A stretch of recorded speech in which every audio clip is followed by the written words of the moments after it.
Knowing tonight's going to be a long night, we will get this evening started. Sorry, Mr. Mayor. Pegasus, can we go live? I can't tell when they're seeing over here, sorry. Okay. Are we good? We're good. We're live.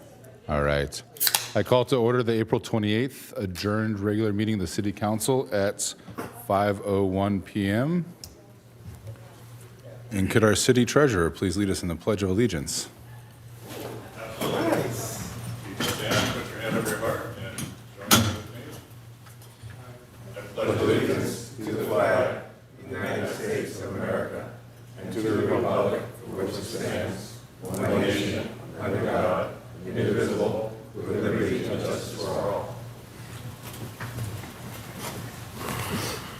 Thank you. Madam City Clerk, roll call, please. Yes. Councilmember Jackson? Here. Councilmember Francois is absent. Councilmember Seaman? Here. Mayor Pro Tem Keegan? Here. Mayor Dutoy? Here. Want to try him again? Councilmember Francois is in Here. here. Thank you. Thank you. And Madam City Clerk, it's public comment. Do we have anyone for public comment in person or on Zoom?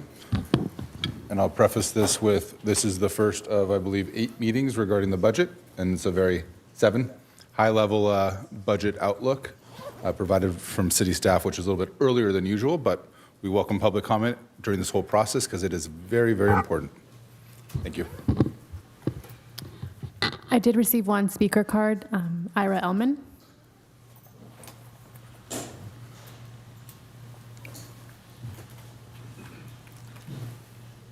Good evening, everyone. As you guys have all seen, Brandon Walker put together an excellent budget package. It's the first comprehensive analysis that I have seen that shows a realistic look at the city's difficult financial position. Kind of stating the obvious, for 2027 and beyond, fiscal year 2027 and beyond, Hermosa has increasing departmental expenses, significantly higher county fire, lifeguard, and beach maintenance. In addition, large capital expenditures are needed, including a city yard, pier, and police facility. Closing the $3.2 million gap for the coming fiscal year and future years will be difficult. Cutting departmental expenses will be necessary, as short-term revenue generation is not an easy task. Increasing taxes on Hermosa residents is more than likely to fail again if it's put on the ballot. Recommendations outside of the ones that are mentioned by Brandon in the budget presentation, which obviously he can cover later. One, I think the City Council should form a subcommittee and/or citizens group to investigate potential revenue, both from incremental to current sources or also some creative ideas for new sources. We should make sure we have staff in place who have expertise in obtaining grants. 3, we should increase controls on overtime.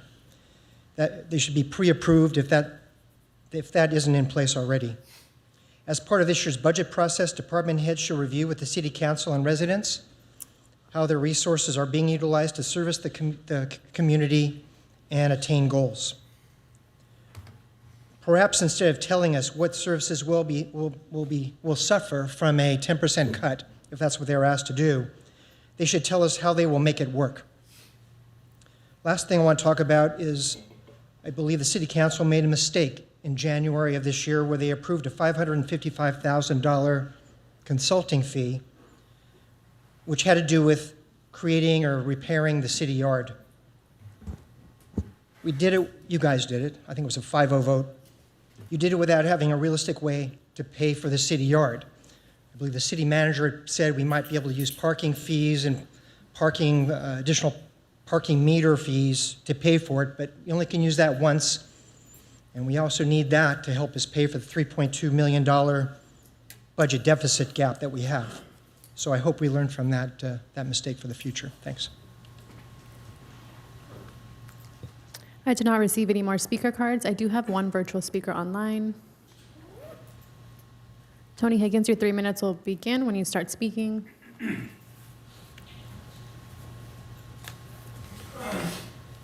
Yeah, hello. I find myself in agreement with Ira, which is unusual. but I think it's very important what he said with respect to this being really a great moment in that we're finally starting to get real information that educates the public on the budget situation that has been building for many years. So I just want to compliment you all. I think it's a really good thing, and I hope it isn't lost on the public that there does seem to be a turnaround.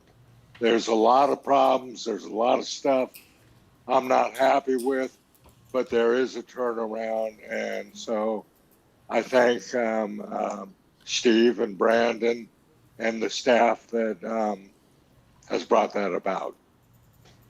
Good night.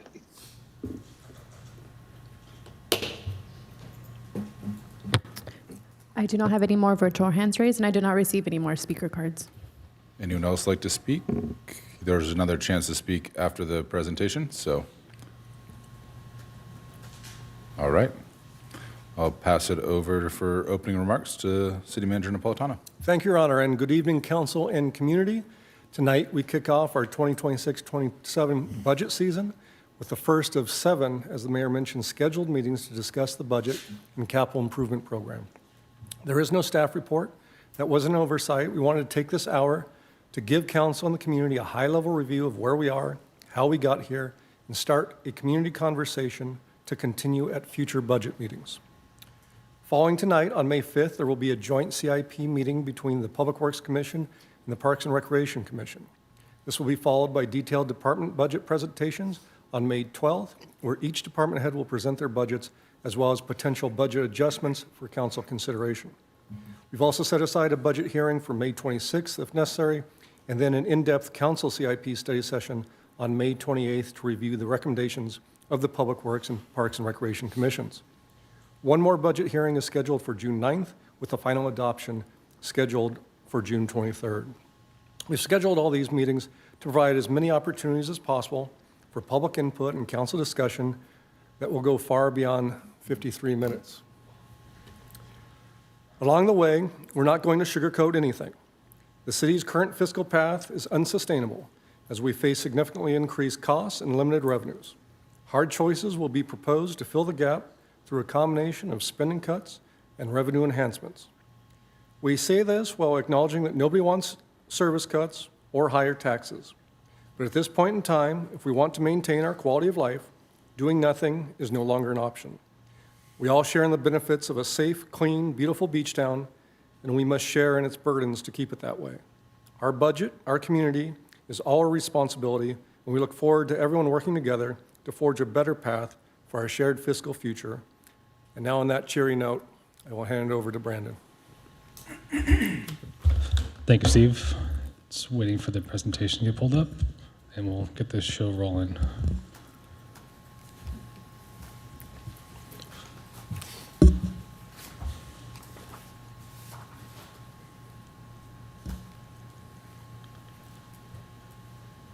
It's the first of the budget cuts right there. I cut my battery budget. That's helping the cause.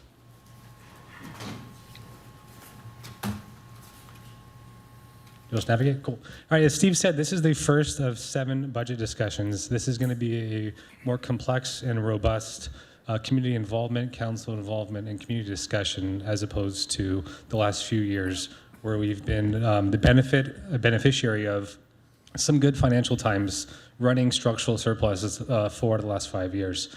So what we're going to do today is present more of a darker picture, but some of the options that council can consider to help right this ship, solve this current year's deficit that we're projecting, and talking about how we can course correct for the next 5 years while finding ways to fund really critical capital needs moving forward.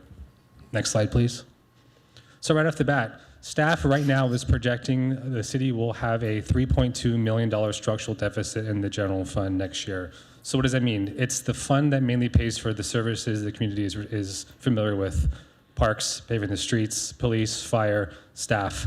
The largest city fund, we're projecting that revenue is going to come in $3.2 million below what we expect our projected expenses to be. Again, this is a projection out for the next year. Many things could change, but as of now, this is the kind of the true reality we're dealing with and what we're trying to solve for this next year. So the theme of this presentation is going to be, how do we get where we're at? What's happened in the last few years? Where are we at now and where are we headed? And to present a kind of buffet of solutions for council to consider as we get into the budget process. Next slide, please.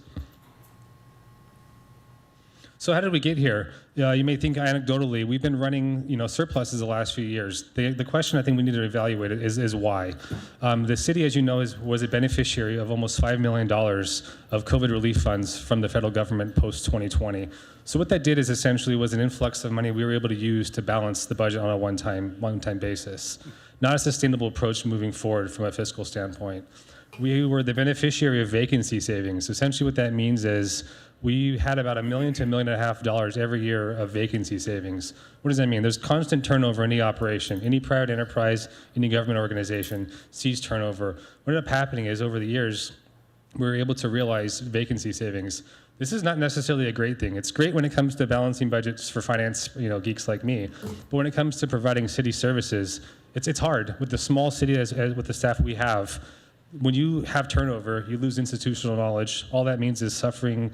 It affects services to the community. So vacancy savings is a great financial balancing tool, but not great when we're talking about providing services to the community.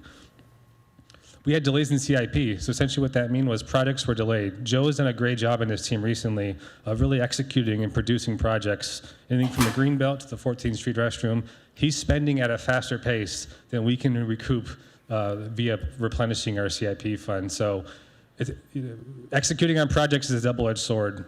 It's great for providing, infrastructure to the community, but Joe's team is really, really producing at a high rate, and the demands are coming in faster than we can replenish the CIP fund.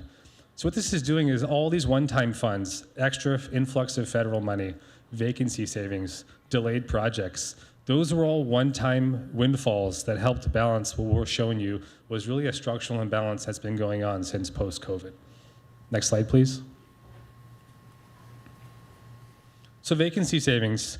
So this chart shows you is the last 5 years what we had as vacancy savings. So in FY21, we were able to realize $1.3 million below what we had budgeted for staffing expenses.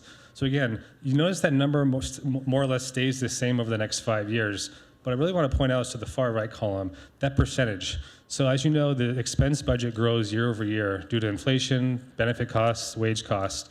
The percentage of our total budget that we're saving every year is going down. So what we're saying is, over time, this is a melting ice cube. We cannot structurally rely on $1 million and $1.5 million to come due to vacancy savings every year. With this, with City Manager Napolitano, with the police chief, our goal is to be fully staffed as much as possible. Every time we're down a body, that's less service we can provide to the community. So relying on vacancy savings isn't a prudent approach when it comes to structurally balancing your budget. Next slide, please.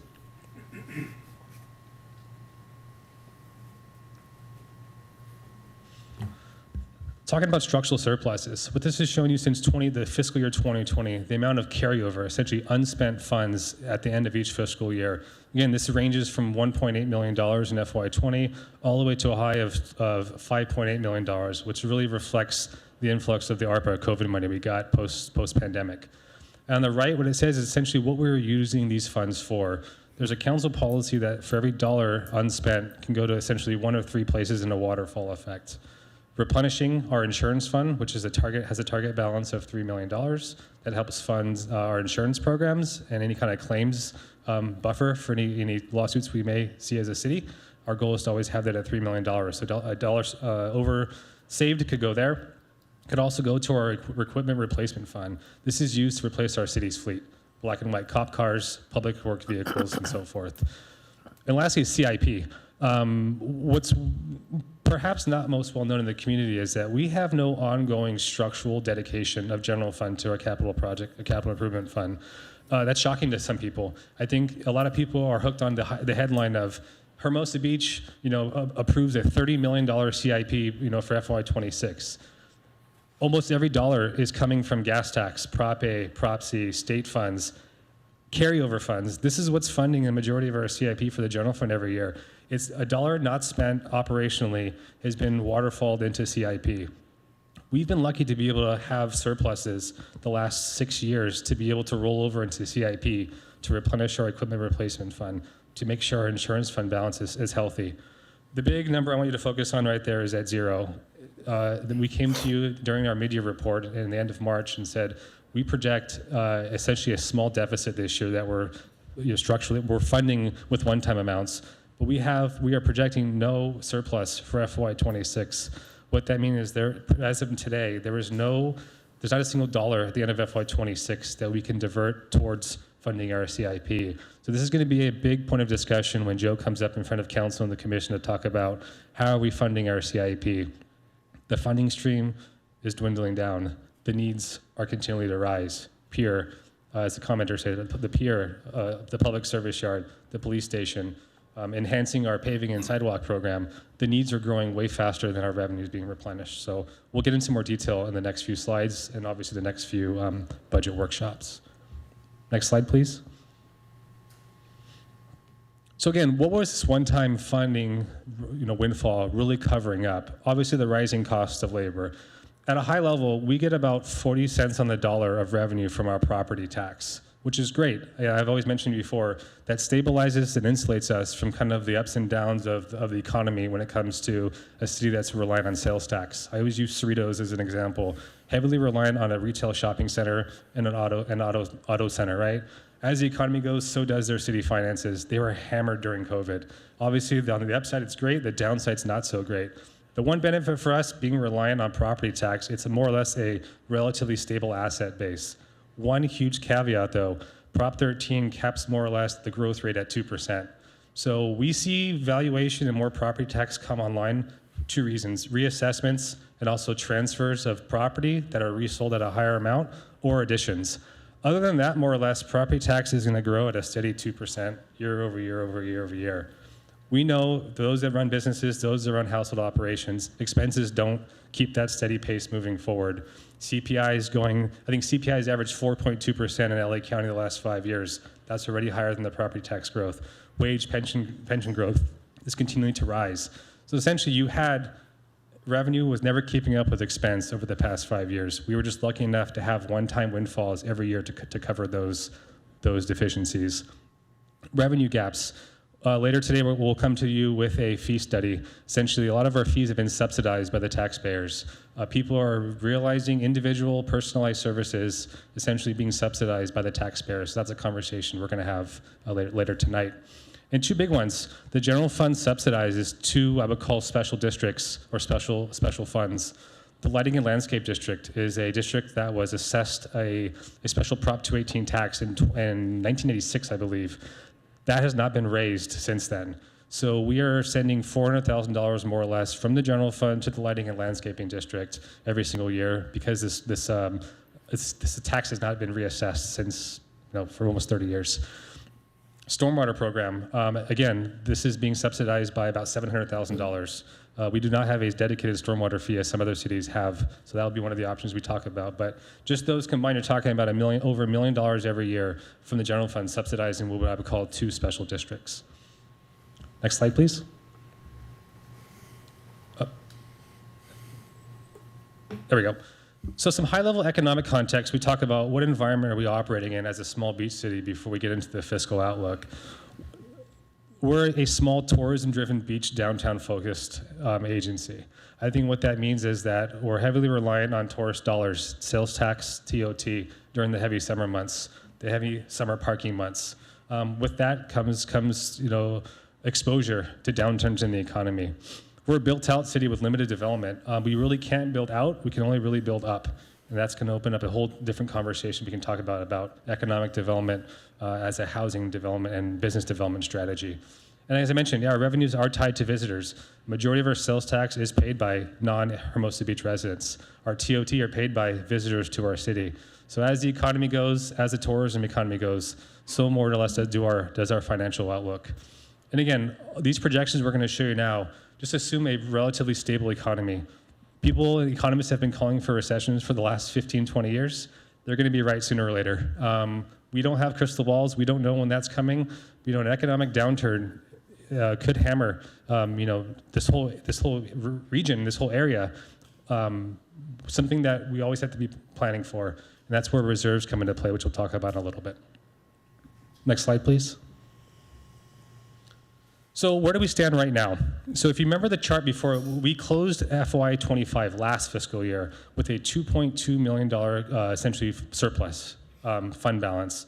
We are projecting no surplus in FY26. So what council has essentially at its disposal now is $2.2 million of one-time funds we are available to deploy. Staff will make recommendations later where it could be spent, mainly in CIP projects for one-time expenses. In the past years, that's the money that's been used to stabilize the books every single year. We are advocating at a staff level that council consider using one-time surpluses for one-time expenses and one-time needs.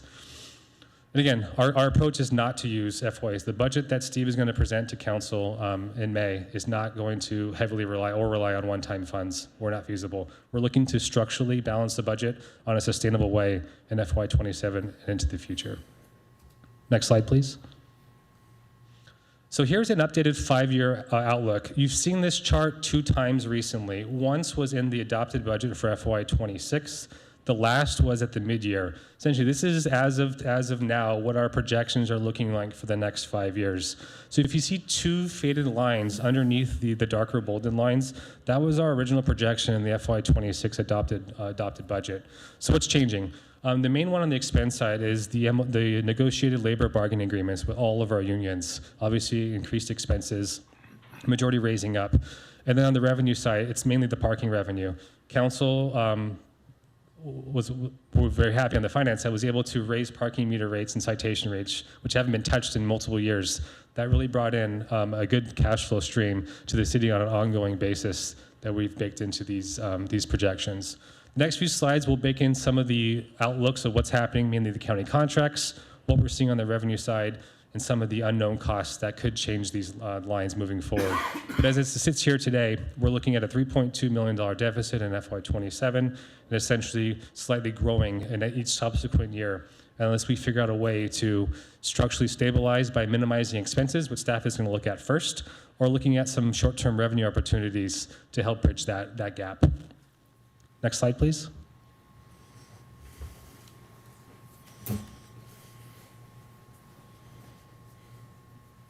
So some of the baked-in assumptions, we're having revenue growing at a steady 2 to 4% rate. As I mentioned before, property tax more or less capped at Prop 213, or Prop 13, sorry.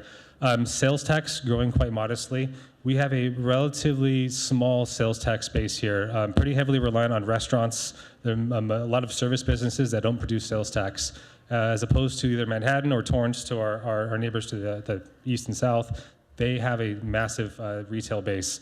We rely more on property tax and TOT than sales tax. Again, what this is showing, though, is cost growth is growing at 4 to 6%. So easy math right there, right? Revenue is growing at 2 to 4%, cost growing at 4 to 6. Hence, that's why you're seeing the gap moving forward into FY30 and beyond. Next slide, please. So what's happening at a more granular level on the expense side? Again, costs growing at 4 to 6%. This is, again, assuming our vacancy savings, which we have historically. We have labor costs rising at about 3%, and pension and healthcare costs rising at about 5% year over year. Fixed costs that are baked into these assumptions are year-over-year increases in the fire contract to 5 to 8%. We'll get into more detail on the fire contract and the beach maintenance contract and lifeguards in the next few slides.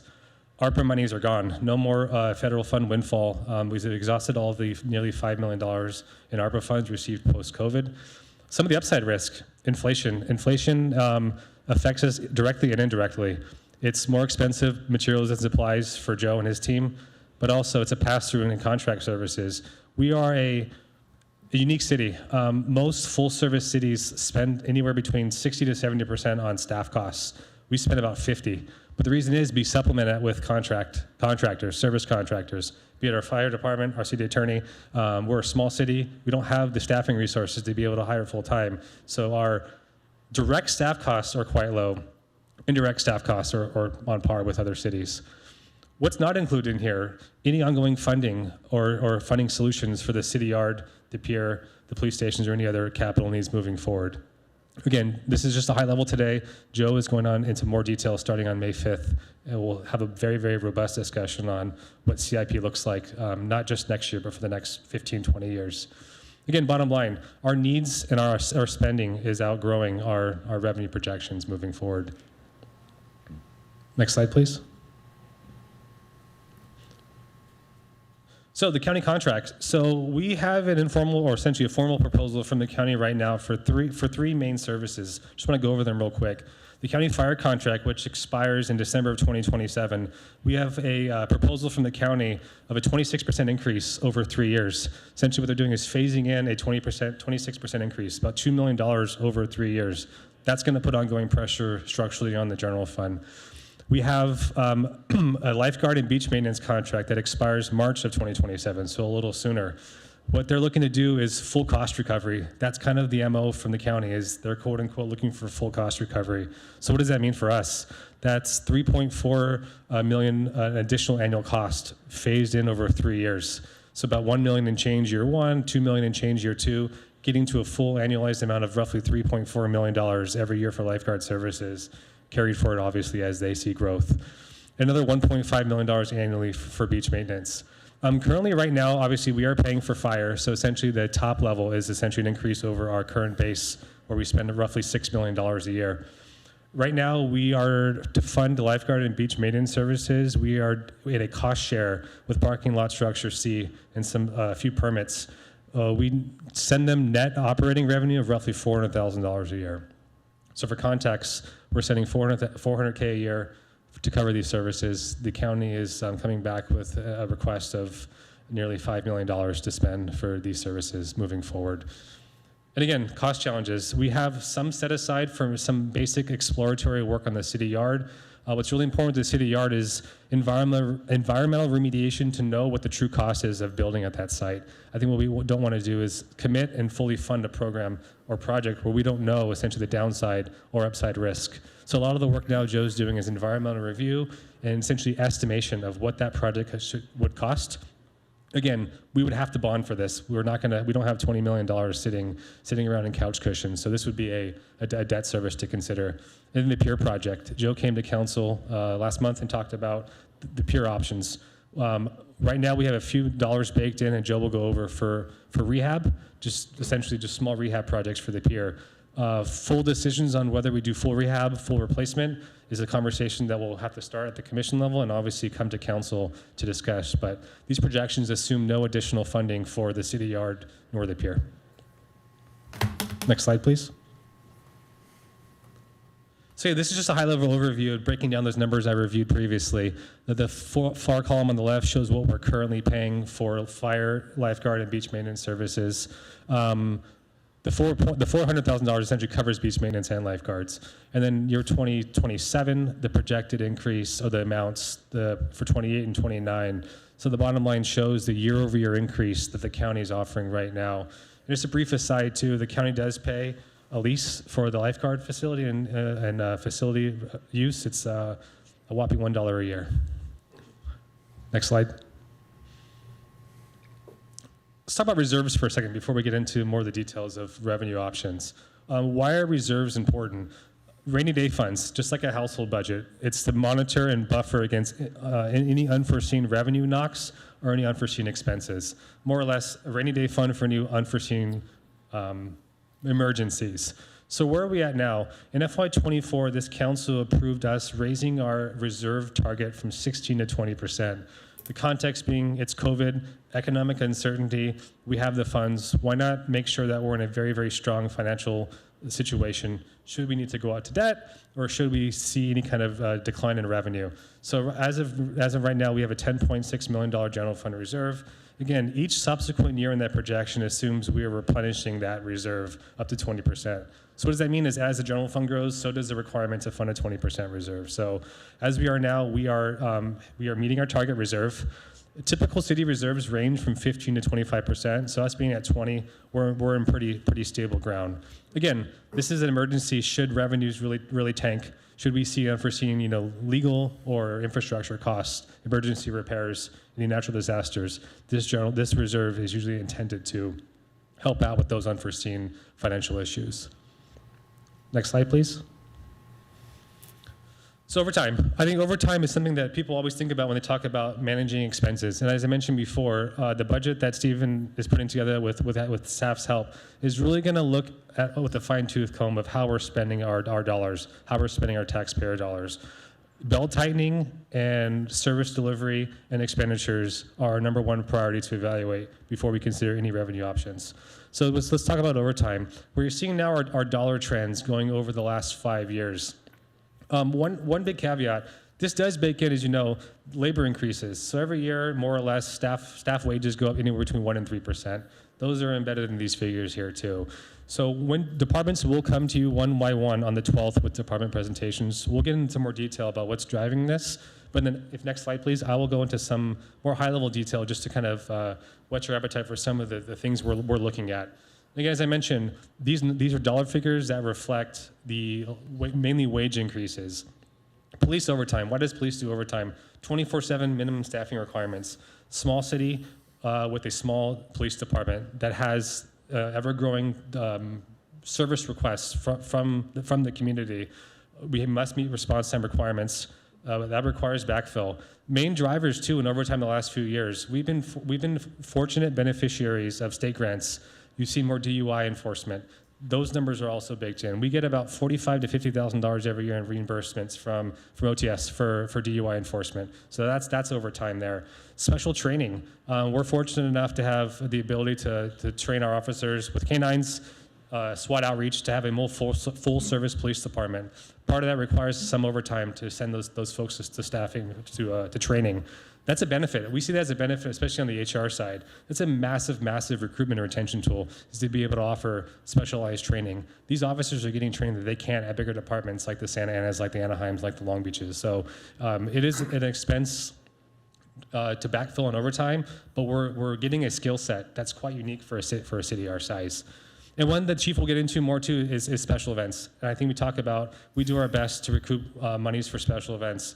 We're seeing that on the public works and police side, as the events are growing bigger and bigger. I think staff is going to look at the best ways to recoup costs that are due to us, and that's something that we'll come to you guys with recommendations in future meetings. And then the CSO team, they're out there writing tickets, they're out there enforcing. I always say parking is one of our biggest assets in the city. What better way to protect it than making sure that people are complying with parking regulations and freeing up space for our residents and for our visitors to our city. So the CSO team has been working hard the last few years monitoring our parking. Next slide, please. Quick overview of where we sit CIP-wise before Joe gets into his presentation. We have about an ongoing $8 to $12 million annual need for basic CIP. This is the meat and potatoes. This is paving our streets, making sure our sidewalks are safe, trimming our trees, basic infrastructure care and repair. This does not include any specialized city yard, any special projects, any one-offs. This is essentially our core need going forward. And as I mentioned, with no dedicated general fund support, we're heavily reliant on state and county funds to backfill and fill in these gaps. Those are essentially windfalls from the federal government and the state. As the state economy goes, as the gas tax goes, as the price of gas goes, so does this funding stream. We're exposed to economic factors outside of our immediate boundaries when we're heavily reliant on these funds to fund critical capital needs. So something that we're going to come to council with more is a more direct pathway of how do we fund on a more structural basis CIP moving forward as the demands for those dollars continue to increase. Cost pressure. So, not having a dedicated revenue stream is bad enough. On top of that, the idea of once you defer maintenance, all you're doing is kicking the can down the road. Construction costs have increased 3 to 5% in any given year. Inflation continues to go up. Materials and supply costs are going up. The longer you wait to repair and replace infrastructure, the more expensive it gets in the long run. And again, unfunded projects we still have in the pipeline. City Yard is a partial portion funded for exploratory review. We'll need to find a dedicated revenue stream for that, the pier, and need any other additional CIP needs the council and the community direct us moving forward with. Next slide, please. So these next groups of slides are going to be in 3 buckets. One is current measures city staff council has taken already to address the structural deficit, both on a revenue and expense side. The second bucket is going to be more near-term solutions that would require policy direction from council and or voter support.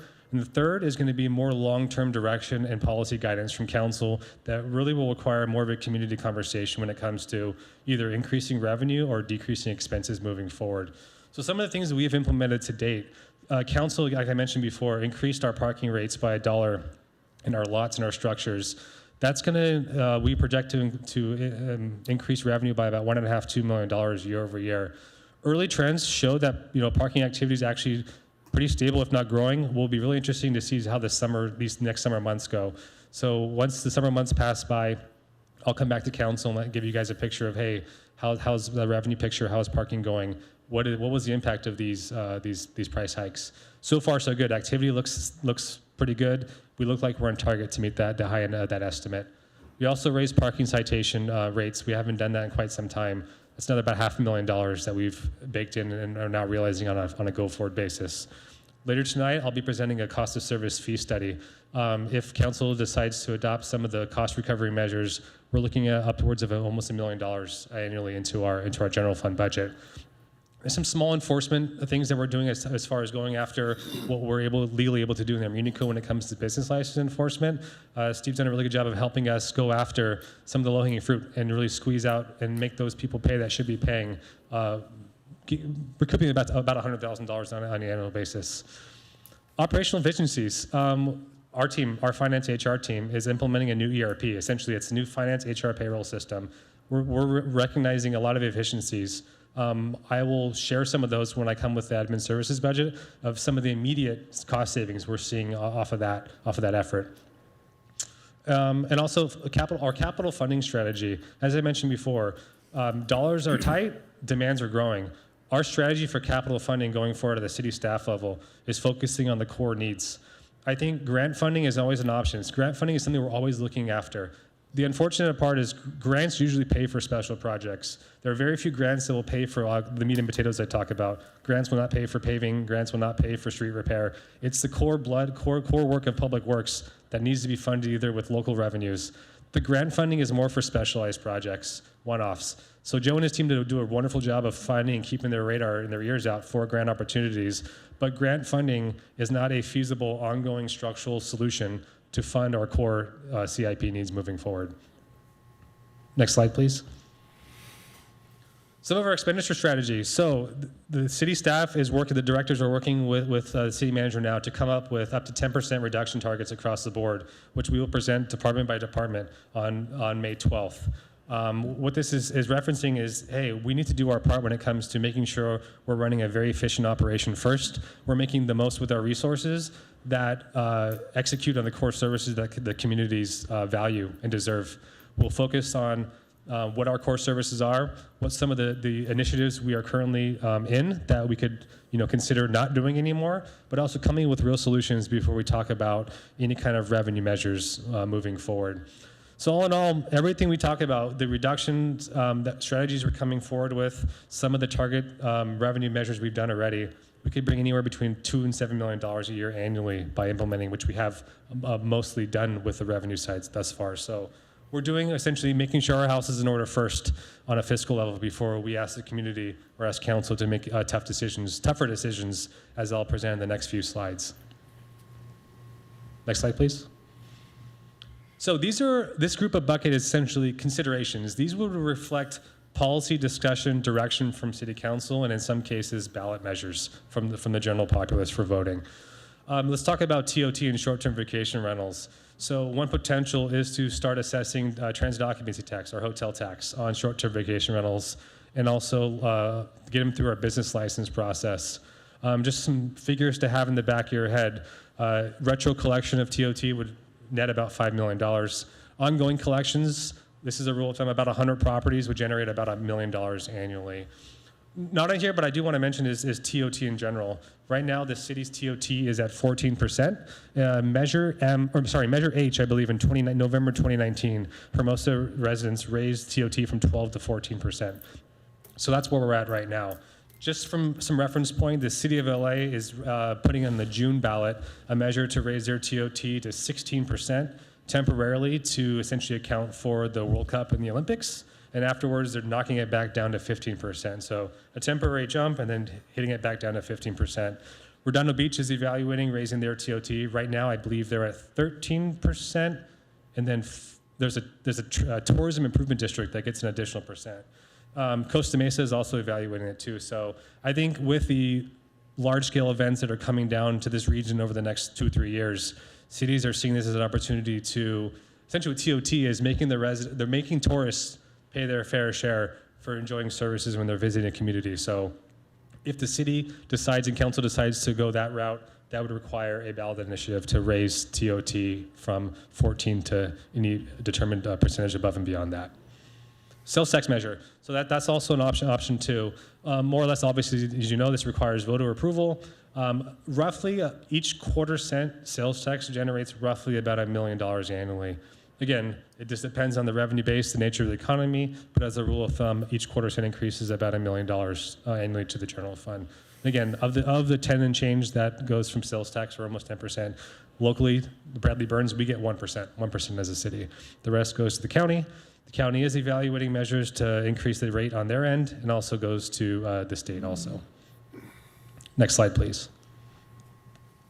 Parking and mobility revenue. This is some of the stuff we're kind of doing now, but dynamic pricing. Dynamic pricing always comes up. We don't have the infrastructure currently to do that. I think this is an untapped asset potential that we have that staff is evaluating.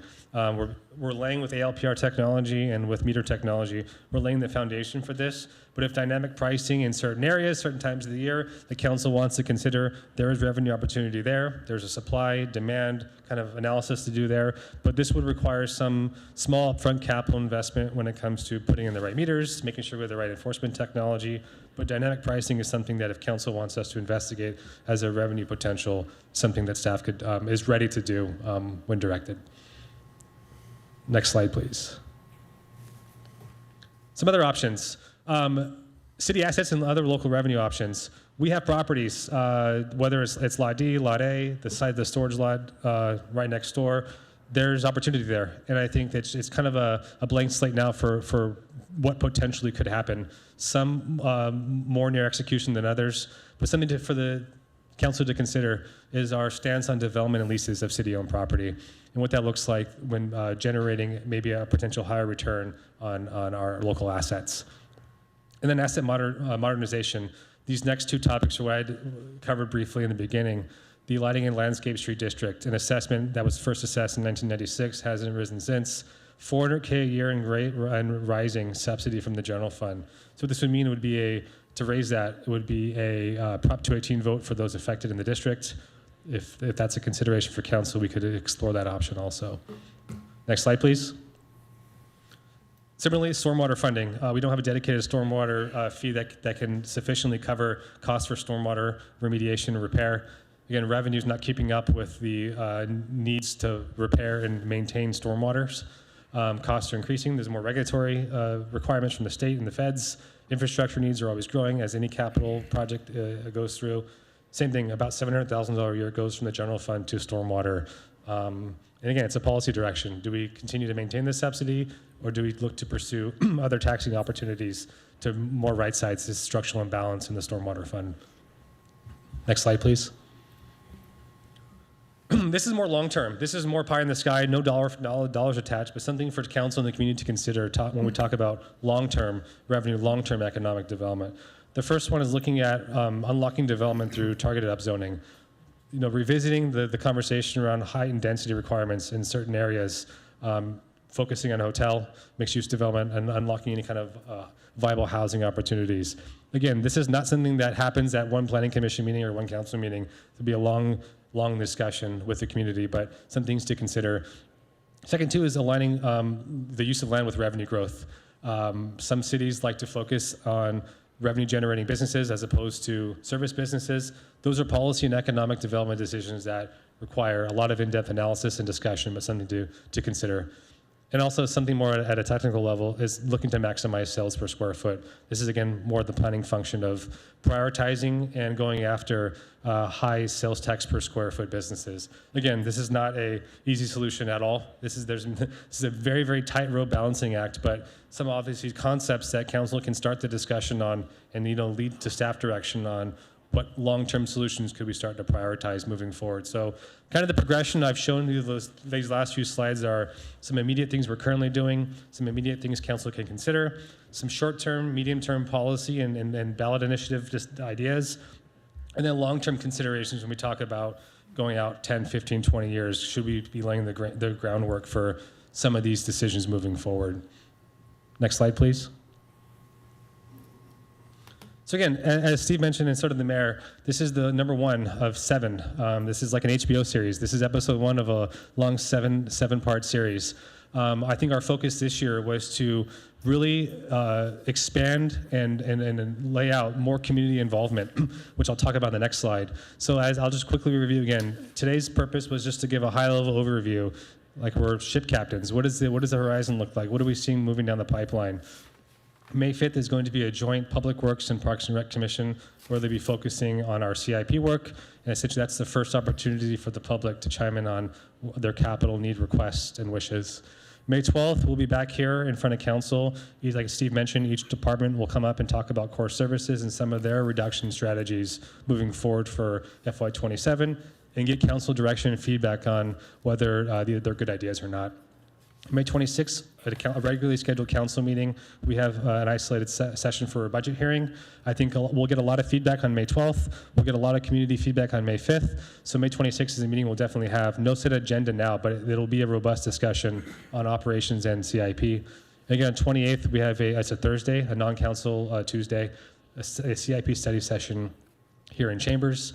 Another budget hearing scheduled for the regularly scheduled council meeting on June 9th. And 23rd, another final hearing with budget adoption, hopefully that day, because our fiscal year starts on July 1.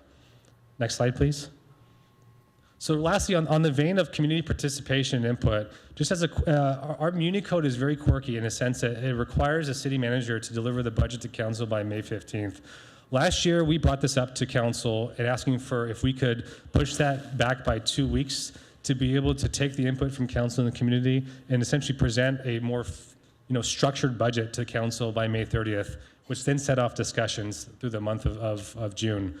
We're kindly asking council now to consider approving an extension for us staff to be able to present the budget again on May 30th, similar to last year. Why this is important, especially this year, is department reductions.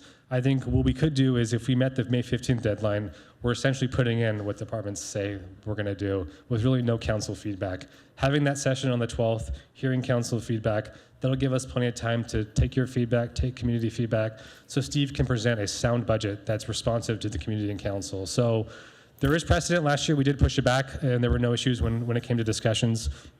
We kindly asked council if they would consider authorizing staff to have Steve deliver the budget on May 30th versus the 15th. Next slide. So again, that wraps up our prepared remarks. Again, a lot of information. This is just the tip of the iceberg. Appreciates everyone's attention and interest and here to answer any questions from council. Thank you. Just looking quickly to the city attorney, you'd assume a motion to approve what staff recommended about. Are we able to do that tonight? Pushing back our budget and I would say asking for approving the variance for the budget presentation. Yes, you are able to do that because it was agendized.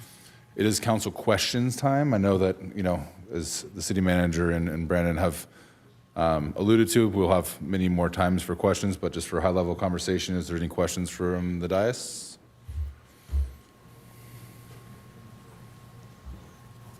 All right, seeing none, we will hear, Councilmember Francois. Thank you. So regarding the revenues, the short-term rental revenues, only $1 million.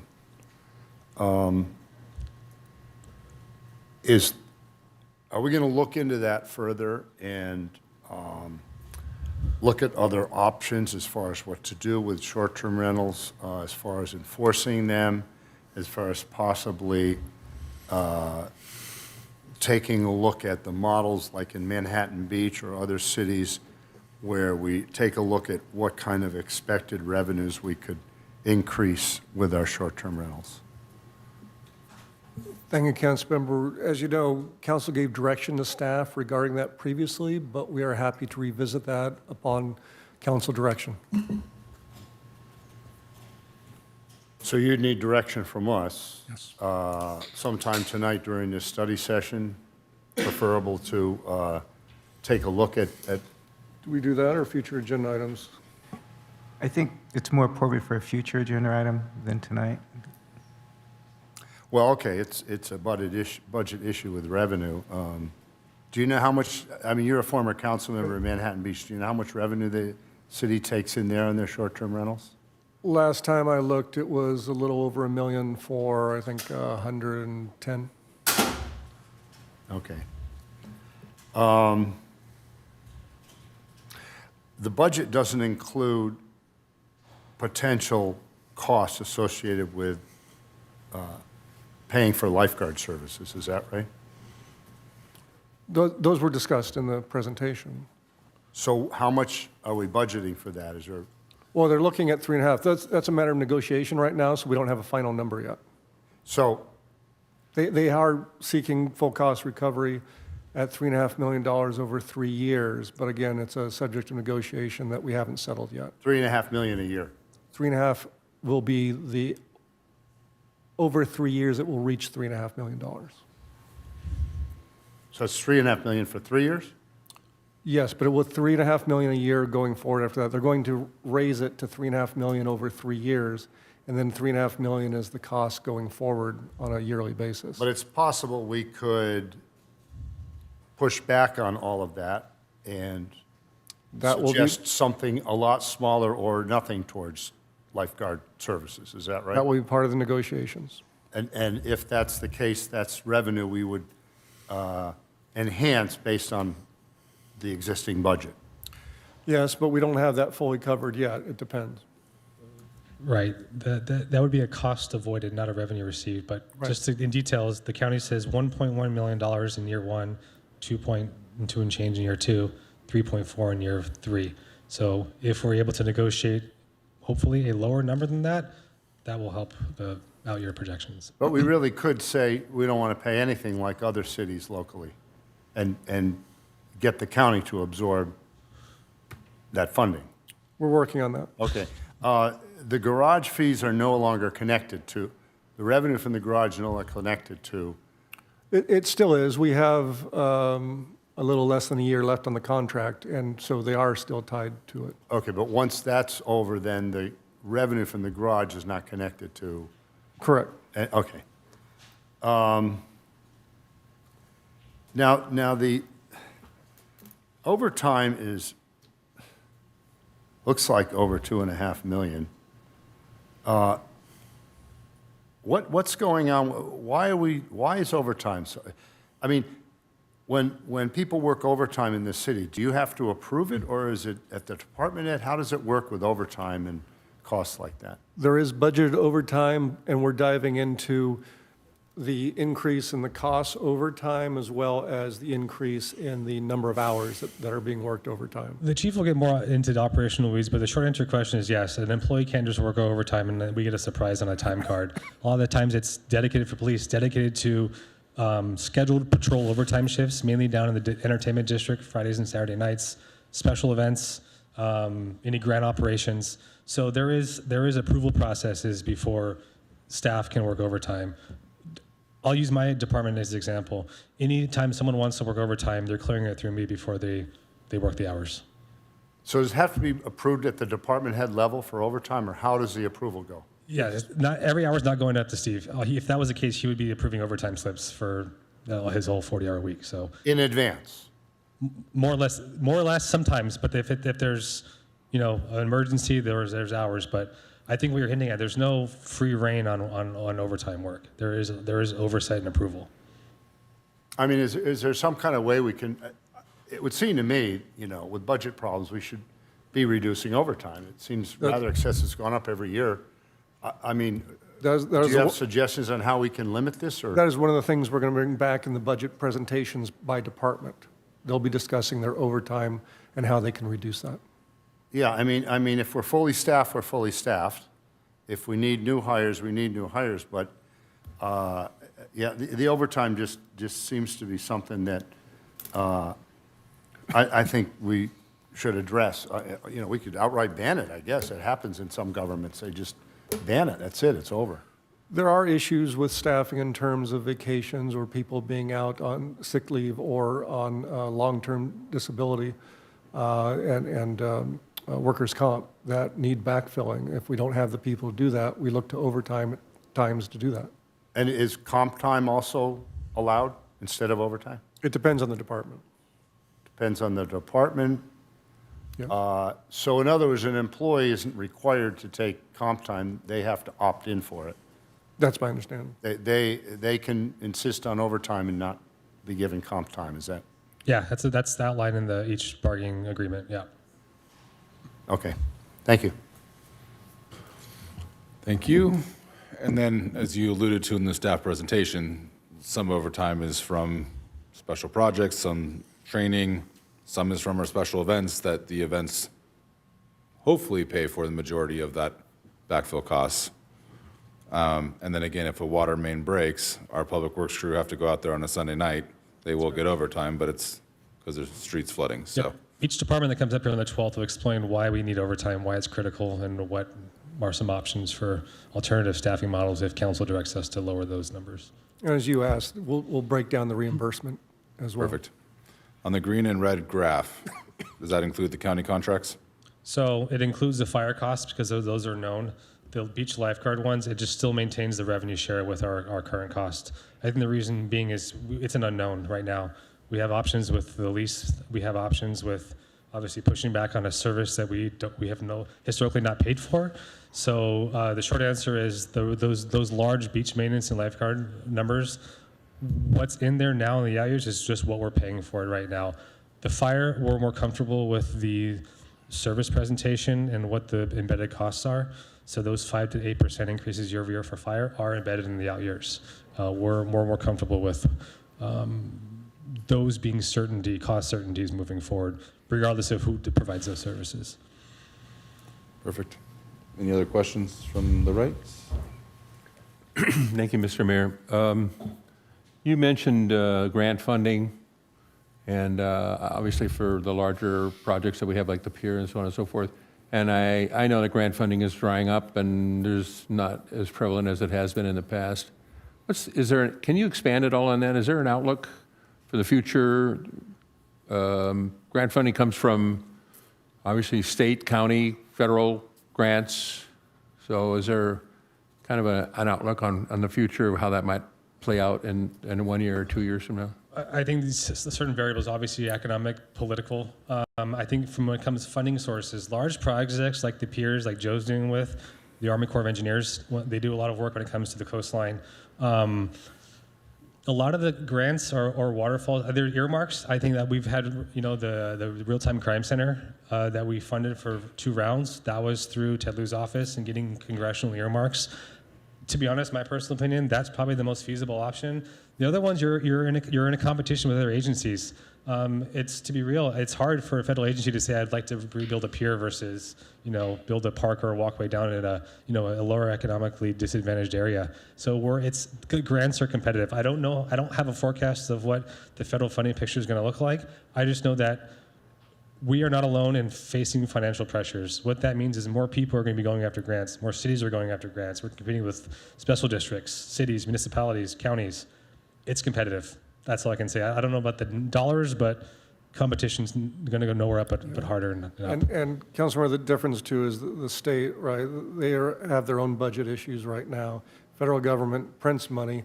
We are encouraged by the fact that Representative Garcia, along with Ted Lieu, are proposing a bill to help coastal cities rebuild infrastructure like piers. But of course, that's a long way off from any approval. So we're tracking that. That's something that just came out the other day. We look for opportunities. We also have to look at those, though, and measure those against what the administration is and what the reporting requirements are, and making sure that we have the staff currently, because free money is great, but there's so many strings attached that sometimes the administration of it costs more than it might be worth. We look for those monies when they're available. Federal is very difficult to oversee and to report on. There's lots of hoops you have to jump through. But we look for them at all opportunities. Well, what you said is quite true, but obviously these projects like the piers is a long way off also. Yes. So by the time we get to actually building it. Oh, trust you know, me, the whole fingers picture could be crossed. different. We are hopeful, and we'll provide letters of support and whatever we can. Right, okay, thank you. I'm going to look to my city attorney real quick. We're bumping up on 6 o'clock. I'm actually past it. Are we able to recess this meeting and continue it after our next meeting if there's any questions after we hear from public comment? So if there's any other conversation among my You're colleagues. always able to adjourn and recess for another, for a later date Okay. if that's the Oh, council's I'm decision. just after tonight. I mean, Yeah. after the 6 p.m. It's a meeting. continuation, yeah, you Okay, can do that. so I want to hear from the public first, and then we'll recess this meeting and continue it after, if there's support on the council from that. You guys good with that? So let's open up public comment on this presentation. I don't know if there's any cards. If not, John, we'll go to you. John David. I just want to say I hadn't planned on speaking, but as strange as it is, I'm so optimistic after this meeting. We clearly have problems, but with those problems, there's opportunities that it's forcing us to do things that we haven't wanted to do for a long time. So I'm really optimistic it's going to bring about good change. An example is we just got to get projects through quicker. Every time it takes 3 years to build a house, that's a lot of money that we're not collecting in sales tax. And when that's compounded by 100 homes, that's a lot. When businesses are vacant or not open for a year, 2 years, that's a lot of missing revenue for the city. I think there's an awful lot of levers that can be pulled. I think we got to look at efficiency. It doesn't have to mean getting rid of staff. It doesn't have to mean getting rid of hours. It's just kind of like what AI is doing for us. It increases the pace of things. So anyhow, I just want to tell you I'm optimistic. I know we can do this. And I'm totally convinced in a year from now, we're going to be very positive with the direction. So thank you. Next, we have Jim Holt online. Your 3 minutes will start when you begin speaking.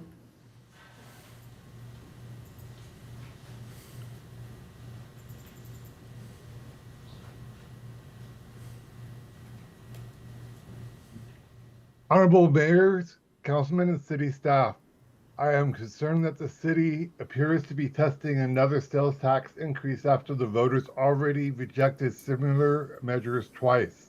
A sales tax increase increase affects residents, local businesses, and customers making large purchases in town. Before asking residents and businesses to pay more, the city should prioritize visitor-paid revenue sources. This is especially important for local businesses that sell higher ticket taxable items that could include jewelry, watches, surfboard, paddleboards, bicycles, furniture, mattresses, artwork, home decor, appliances, electronics, and contractor materials.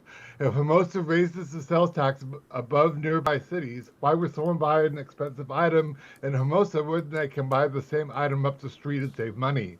Hermosa has a small footprint, so they would not have far to go. Even a small percentage difference matters on larger purchases. This matters to local businesses competing with nearby cities. At the same time, as of today, the city revised STR transient occupancy tax, or TOT language, is now in effect. That means the city could have an immediate fiscal impact by allowing short-term rentals to pay TOT tax today.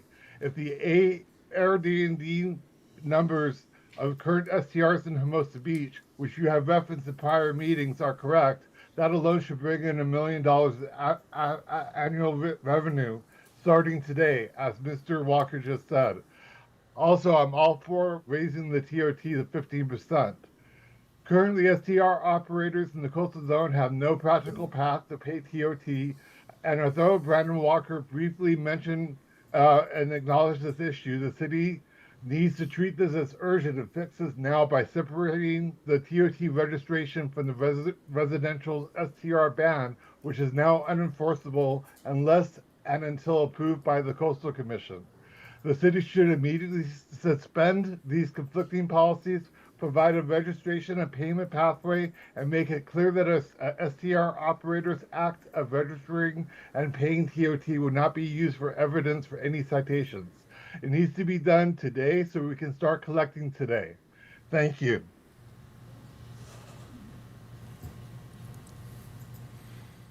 Next, we have Courtney R. Good evening, Council. Thank you for the great presentation. I was listening intently, and just a few notes. I come from a hotel background, but I also have former coworkers and things that do the Airbnbs in other cities. The way that city has it set up is they are collecting the taxes directly from Airbnb. It never goes through the homeowner. So that could be as easy as one phone call, even before we start enforcing the permits. So I think that that would be a relationship that would be very valuable and would be very effective pretty quickly. And I love the idea of the dynamic pricing for parking, just like hotels where I'm from. Weekends are more expensive than the weekdays. So that's been something that's been being done for a long time in that industry, and I would love to see it integrate into other areas from a revenue standpoint.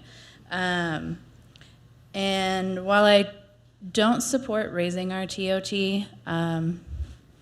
we're already one of the highest in the South Bay, I do love the idea of doing a temporary TOT increase, especially over the Olympics. We might be a little bit behind on the World Cup. And with that, I do think that we also should help more retailers come into the city, rather than leaning on our hotels and leaning on our same old streams of tax revenue. Let's give some retailers some incentives to come into the city and diversify our tax revenue income. Thank you. Next, we have Laura P.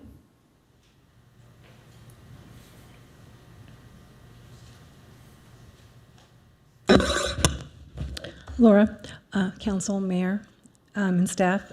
Thank you, Brandon, for the PowerPoint presentation. I thought it was very informative.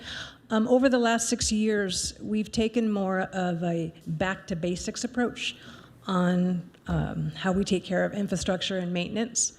So I kind of understand why this is where we've used our unspent funds.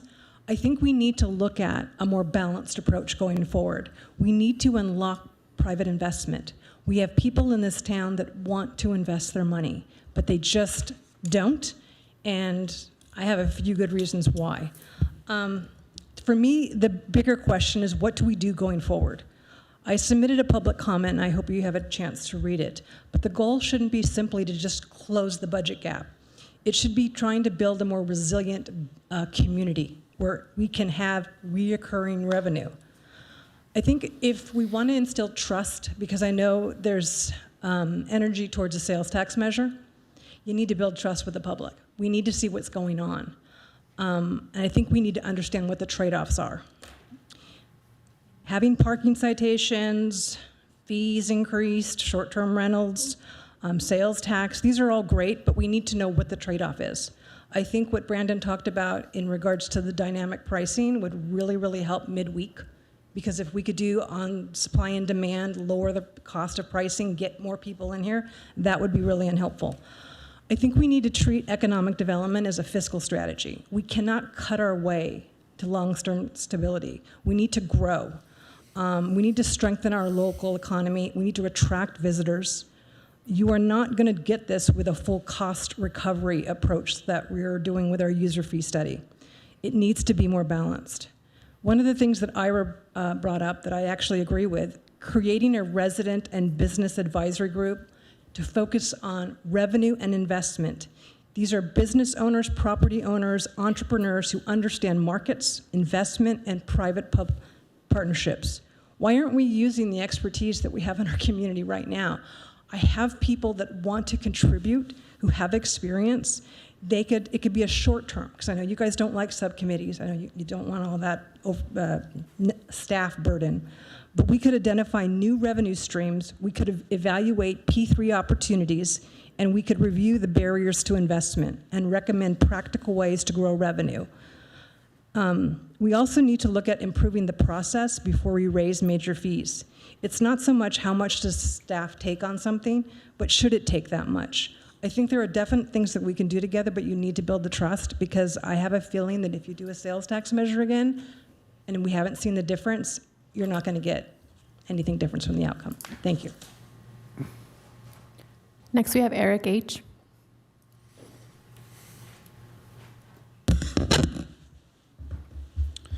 Good evening, Mr. Mayor, council, staff. I want to express my surprise and appreciation at the way that this budget is being rolled out this year. As the city manager mentioned, I was displeased that we only spent 53 minutes on the budget last year and are in this fiscal hole, in part because we've struggled to make tough trade-offs with regards to raising revenue and spending. It's a tough thing. It's tough to have staff spend the amount of time to go through the budgets in detail that we will be doing over the next couple of weeks, but I think it is incredibly important to gaining the public trust as we consider going to the voters, it sounds like, with a sales tax increase this fall. I have a couple of questions I'd love to get answers to as we move ahead with this process. Number one, in the graph that models the projected deficit, my understanding is that it does not include the city yard on a bond finance schedule that is roughly equivalent to what the estimates were in the engineering reports, $20 million or so.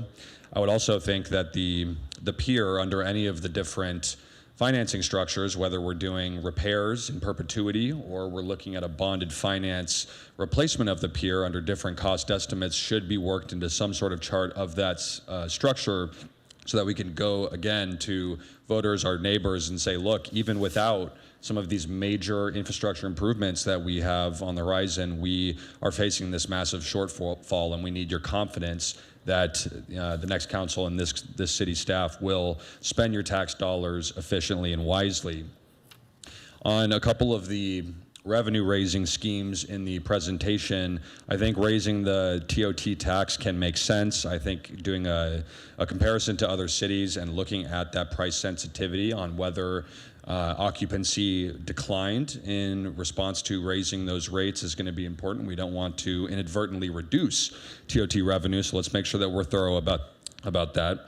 On the SVTR short-term vacation rental side, I get the enthusiasm to start collecting the revenue. If we're not going to challenge the court case, it makes sense that we'll use this as a new revenue source. But if we're going to do that and we're then enticing new entrants into the market to be flooding Hermosa with Airbnbs, we need to take this very seriously. We need to have a dedicated hearing for that policy topic alone, because residents are very concerned about their blocks becoming party blocks. Renters are concerned about getting thrown out so that their landlord can turn their place into an Airbnb. This requires some real study. Finally, on the redevelopment opportunities, I would suggest that the council and staff do more to educate the public on the specific opportunity at play with Lot A. I know that there have been conversations happening on this for years. If those conversations need to be sped along with an RFI, I think that would be a wise use of staff's time. Thank you. I did not receive any more speaker cards, and I do not have any virtual hands raised. Perfect. We will recess this budget study session until after our regular council meeting tonight. And if my colleagues will allow, we'll open up public comment again if we missed anyone. So let's take a 5-minute break while the city clerk is able to switch over to the next meeting. And we will start at 6:20. Thank you.